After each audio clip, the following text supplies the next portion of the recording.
If you're doing cold calls, thinking about doing cold calls, or having issues with your cold calls, then in this episode, we are going to dive into that so I can tell you exactly what you need to do.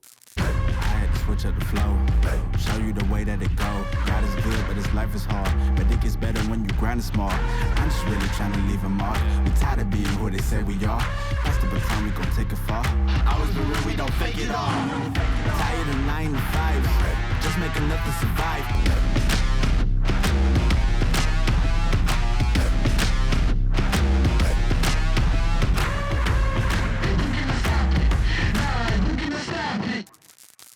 Let's talk about cold calling. So this is a controversial topic that so many people are like, cold calling sucks, it doesn't work, whatever. And I'm here to tell you that it 1000% does work depending on exactly how you execute it.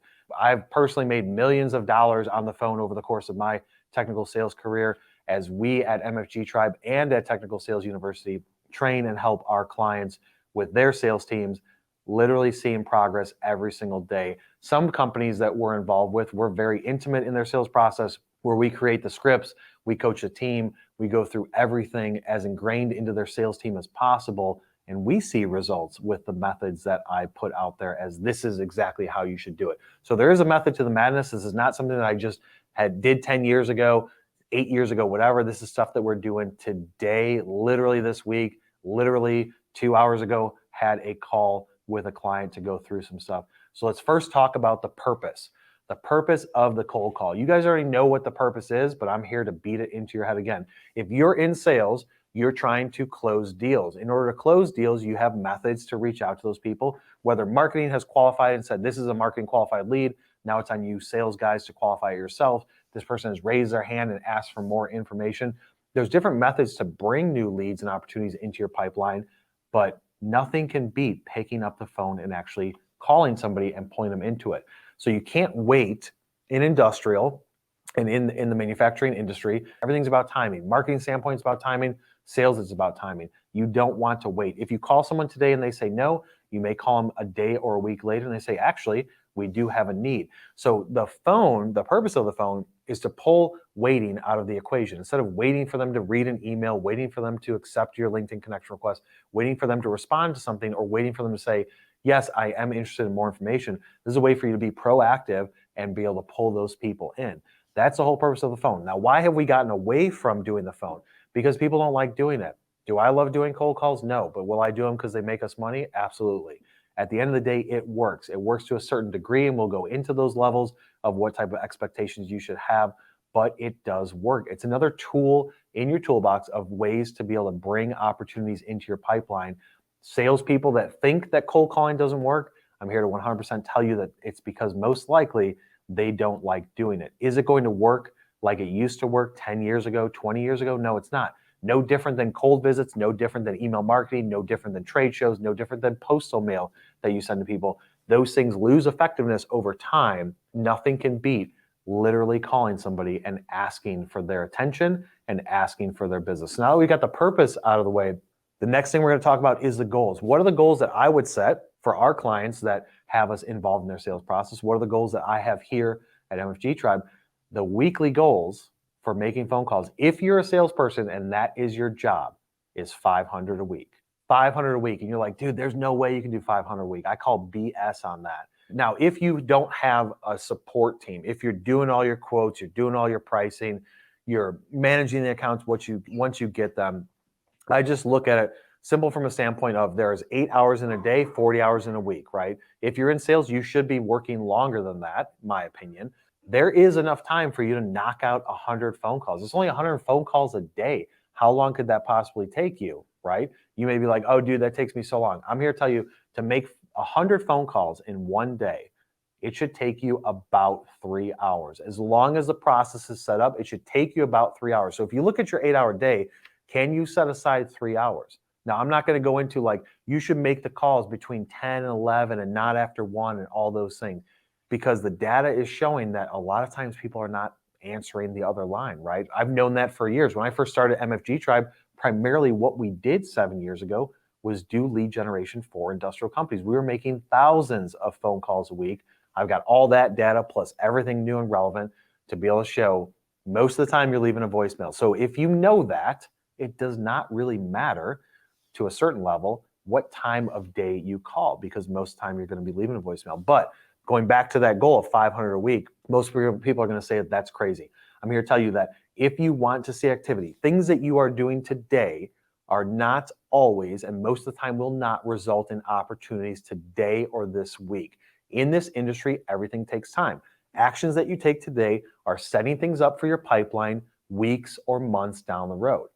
So you have to put in the work this week to give you opportunities for the future. If you pause and don't do cold calls and aren't doing that sales activity, then that eventually affects your pipeline. Now you may be saying, dude, I'm seeing progress in other areas, so I don't need to do cold calls. But you're able to reach people in those other areas, but there is a large group that you won't be able to reach in those other areas, whether it's LinkedIn or through email, that they prefer to deal with people on the phone. Understand the demographic of who you're going after, right?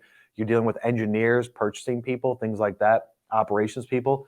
Are they getting cold calls? A ton. Probably not as many as emails that they're getting, because email marketing is somewhat of a less personal approach, right? Like I could send out 1,000 emails in a second, but I can't make 1,000 phone calls. And a lot of people have shifted to, let's do email marketing.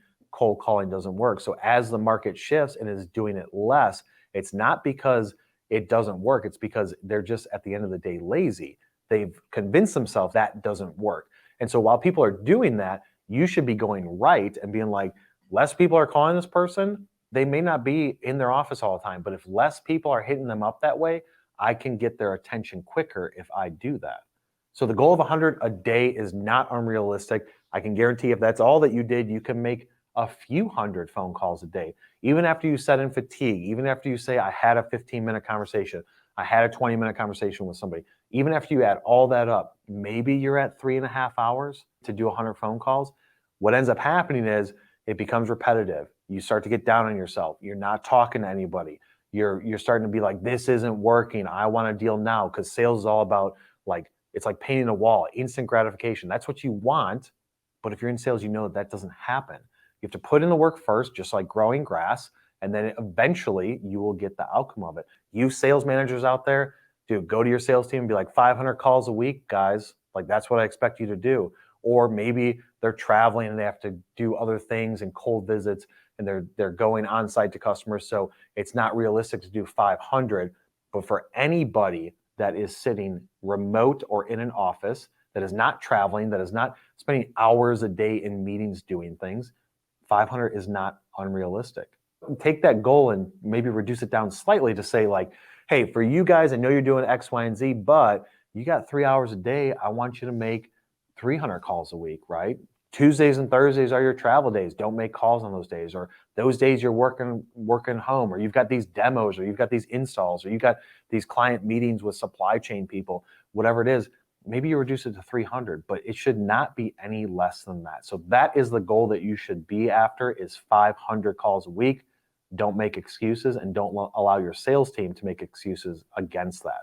Next thing we're talking about is the process and the scripts. The scripts that you should be using. What should you be saying? The process should be this simple. You have some sort of CRM system.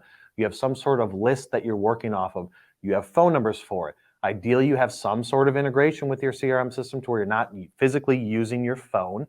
You're using a VoIP system that's integrated. So like for HubSpot, integrating AirCall into it, so where you could go on a contact name, click, I want to call this person, AirCall pulls up, logs the call, makes the call. You can take notes while you're doing it. That's the most efficient way to do it. If you don't have a system like that, I would highly recommend looking into it. AirCall is cheap. There's other people out there. I feel like AirCall is the best in the marketplace right now. Regardless of your CRM system, see what they integrate in. If you're using Zoho or Salesforce or whatever you're using to manage your contacts and your data, find a system that can integrate to where people can literally click on that contact record and make a call. Once you make the call, you need to have step 2 already done, which is you're going to call somebody. You need to send them an email after you call them. Tell them that you just left a voicemail. No different than when you send somebody an email. Ideally, you send them an email 20 minutes later, an hour later, 2 hours later, you are now calling to follow up on that email. So you really want to make those two things go hand in hand. Now, I understand if you're doing things at scale and you sent out 1,000 emails to your contacts a day, By the time you get to those 1,000 people, if you're doing 500 a week, that's going to be 2 weeks. So you can't say, I just sent you an email today, I'm calling you, but you can just say, I sent you an email last week, I sent you an email a couple of days ago, I'm following up on that to have a conversation. That should be the way that you're doing the process. Trying to avoid using the phone, it's all about efficiency. Because if you look at the numbers, right, if you make 100 phone calls from our data that we collect and the stuff that we do for our clients, we're showing that roughly 8 to maybe 14% of the time you actually talk to somebody. So if you know that going into it, look, I'm going to make 100 phone calls, I'm only going to talk to 8 to 14 people, then you're trying to burn through, leave those voicemails as fast as absolutely possible, so that way you can get into actually having conversations and talking to somebody live. But you have to have your system set up to be able to do that efficiently. From a script standpoint, we tell people here that if you're leaving a lot of voicemails, what you're gonna do, you're gonna leave 60, 70, 80, 90 voicemails a day. Your voicemail should be under 20 seconds. It should not be a long voicemail. It should not be a long pitch. Nobody listens to long voicemails. If you think about your own situation, somebody leaves you a long voicemail on your cell phone, you're going to look at the transcription, skim through it, and that's it. If you don't have transcription and it's on your desk phone, you do not want a 3-minute long voicemail unless that is a voicemail from somebody that you are interested in what they have to say. But most people aren't, right? Because these are cold calls. Even if they're a quote unquote warmer lead, they've engaged with opening emails and marketing has said this person is qualified, it's still, considered a cold call because they've never talked to you before. It's just a little bit warmer, right? It's not ice cold. It's, let's call it just a little cold. It's like Texas cold, just not in February.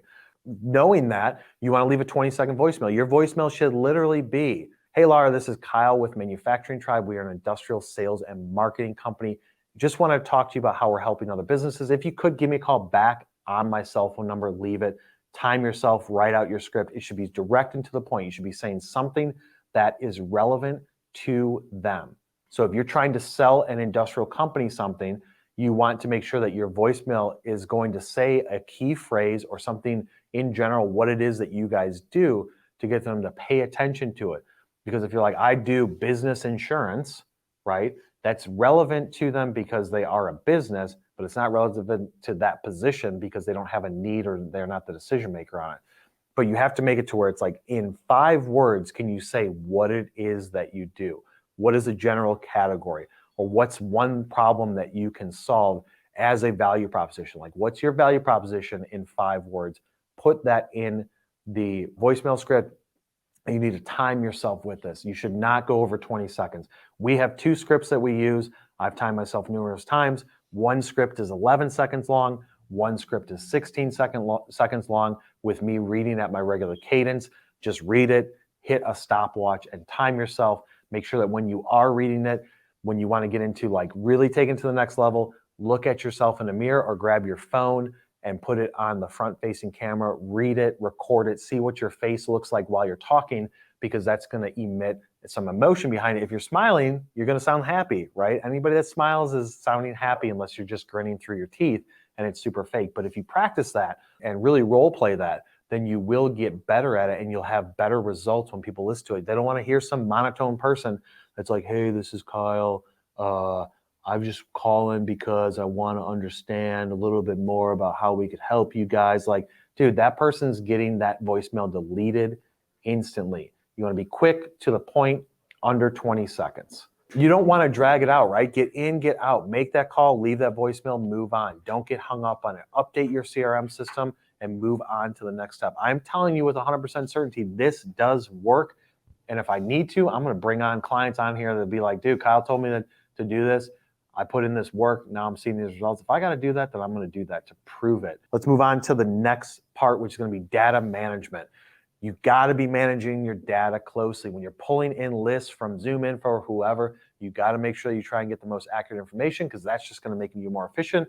And if you're more efficient, you're going to burn through these calls faster, get to the end result quicker, which is you're setting things up for the future state, right? You're trying to get your pipeline full for 3, 4, 6 weeks from now. So you got to start now and keep doing it. But if data is bad, it's going to hinder and slow down your sales process. So try and make sure that when you're pulling in the data, it's as accurate as possible. But you got to have a system that you're working off of, right? You got to have a system that you're working off of. You got to be logging these calls. You have to be tracking your KPIs. You have to be looking at a dashboard. Your management should be able to see this person made this many calls and these are the outcomes. You have to track your outcomes. If you just say, I made 500 calls this week and I don't know the data between how many people did you talk to, how many voicemails did you leave, wrong information, had a conversation, whatever it is, all these different areas. If you don't have that data, you can't strategically make decisions based on, okay, this is working. How do I scale it? Like, I don't want my salespeople, my sales engineers, like you sales engineers out there making 100, 140,000 a year. You're thinking like, dude, I shouldn't make phone calls. If you gave me that attitude, you'd be fired, because it doesn't matter how much money you make as your base. You're trying to make commission and make the business grow. Cold calling should be part of that. I don't care what type of leadership level you are or what type of salary level you have. I do them here. It's not beneath anybody to make cold calls, but you got to track your data and look at the outcome. Because if you show that it works, right? If you show that I made 100 phone calls, this is how many people I talked to. I do that repeatedly, week after week after week, day after day after day. Then I'm looking at the end results. It resulted in these things, came from those cold calls. If you want to blow it up at scale, then you say, one, do I need to hire more salespeople? Two, do I need to try and make this so much bigger where hiring people to only make cold calls to then feed sales qualified leads over to those sales engineers, because now they're so busy with all their new customers, with all their new opportunities. Like, you got to track all the data and make decisions based on that. In an ideal world, your high paid salespeople are only talking to people that marketing has qualified, that they've engaged with some sort of content, and marketing said, dude, check out this person, you should call them because they're opening, clicking emails. They're not responding though. Pick up the phone, call them. That's the ideal state. In order for us to get to the ideal state, marketing's got to be doing its job, but you guys got to be hunting for those opportunities and bringing them in, and then track all of that data as close as possible. Data rules everything. Decisions can't be made based on data, whether they are in favor of going further or saying we don't want to do this anymore. You have to track the data. I can 100% guarantee if you do the things that I'm telling you, if you have a system in place to track this data, if you have a system in place to make the phone calls efficiently, you've got your voicemail script down, you've got an email template to be able to send the email after you leave the voicemail, you've got email templates if you talk to somebody and say, you know what, I didn't see that voicemail, but if you can send me over some information to us about what it is that you guys do, I'll definitely take a look at it. Now, that could be one of two things. They could either be just trying to get off the phone with you, or maybe they really are interested. But you want to be able to have that on the ready. You don't want to be in there typing emails and pulling documents and stuff. It's all about time management. It's all about efficiency. Have that stuff set up. If you do that and you have good data, good, to a certain level of people to call, and you burn through it and you do it after 60 days and you literally see nothing from it, then you can say, all right, dude, it doesn't work for me. But I guarantee that you won't do that. It will not happen. You will see results from this. Most likely for you sales managers out there that have teams, you're going to see the team be like, oh, I couldn't do calls this week. So for you sales managers, let's just say the last point that isn't even on my 4-point list. For you sales managers out there, what you're going to hear from your sales team are, I didn't have time. This stuff didn't work. This data is bad. I tried making the phone calls, but it wasn't going through. The conversations I'm having are not with great quality people. You will hear people say that. Fix the issue if there's an issue, but keep pushing to get them to do those numbers. Because at the end of the day, if your pipeline's not full, I kind of ask them, what are you doing, right? If you're a salesperson, let's say that I'm your sales manager. Let's say your company brought us in because you need somebody with authority to be able to say, this is what we're doing from here on out, guys, and you're going to take your direction from me. I'm going to ask somebody, what are you doing for 8 hours a day, right? Had a call with a client earlier today, and I'm like, this salesperson here, is he super busy with demos? Is he super busy doing this? Is she super busy doing that? No, they're new, been with us a few months. So I'm like, what are you doing all day? What are they doing all day? The response to it is, I don't know, right? Salespeople in industrial, a lot of times have a lot of flexibility. I know I've been there. You can become complacent. You can be like, dude, I've got my book of business. I'm not going to go out and do cold calls now. I'm making $225,000 a year. Okay, that's fine if that's all you want to make, but I could bring in a salesperson that wants to make $325,000 a year and is willing to do the work. But if you look at it from the standpoint of that salesperson, what are they doing for 8 hours a day if they're not making cold calls, they're not sending LinkedIn connection requests, they're not following up on emails, they're not doing demos or meetings with people, they're not filling out RFQs for people, they're not sending proposals, they're not doing cold visits, what is it that they're doing? Most likely they're sitting there twiddling their thumbs, collecting a paycheck and having a really easy 8-hour day, right? Because they're only really working for a couple of it. So sales managers, you need to tell your sales team to do this, hold them accountable, and make sure, one thing that I did not mention in here in the process is leave a voicemail, you send an email, send a LinkedIn connection request. Find the people that you're calling on LinkedIn, send them a connection request. Then you can send them messages on LinkedIn. Hey, Laura, I just left you a voicemail on your desk phone. You can send that through email. You can also do that through LinkedIn messages if you've connected with them. Just want to see if I can get 10 minutes of your time to have a conversation about how we can help you do this. Now, once you get into those conversations, that's the presentation side, that's the pitch, that's a whole course on Technical Sales University of how to give technical sales presentations and not show up and throw up, which is what most technical salespeople do. That's just, hey, here's all the information I have about what it is that we do. They throw up all the information. It's not from a conversation standpoint. It's not solution-based selling. It's not going in and asking questions and fact-finding and then developing the solution specific to their needs, only talking about things that are specific to their needs. I can go on, and maybe we'll do that on another live where I go through exactly how to give presentations. But there's a course in Technical Sales University all about that goes through it for about an hour. That's it for right now. Stay tuned for Monday's live and next week, Wednesday's live. We go live twice a week, Monday and Wednesday at noon Central Standard Time. If you guys are interested in sales training, go over to Technical Sales University. You can enroll in that. We've got some great deals going on right now. If you guys want to message me on LinkedIn and say, dude, we want to know more about how MFG Tribe and how we can impact your sales team, shoot me a message on LinkedIn. Send me an email to kyle@mfgtribe.com. We do both sides of it, technical sales, industrial marketing. Check us out at mfgtribe.com. If I'm not connected to you on LinkedIn, send me a connection request. And as I've been saying for the last few weeks, as long as you're not going to try and sell me some shit that I don't need, that I will accept that connection request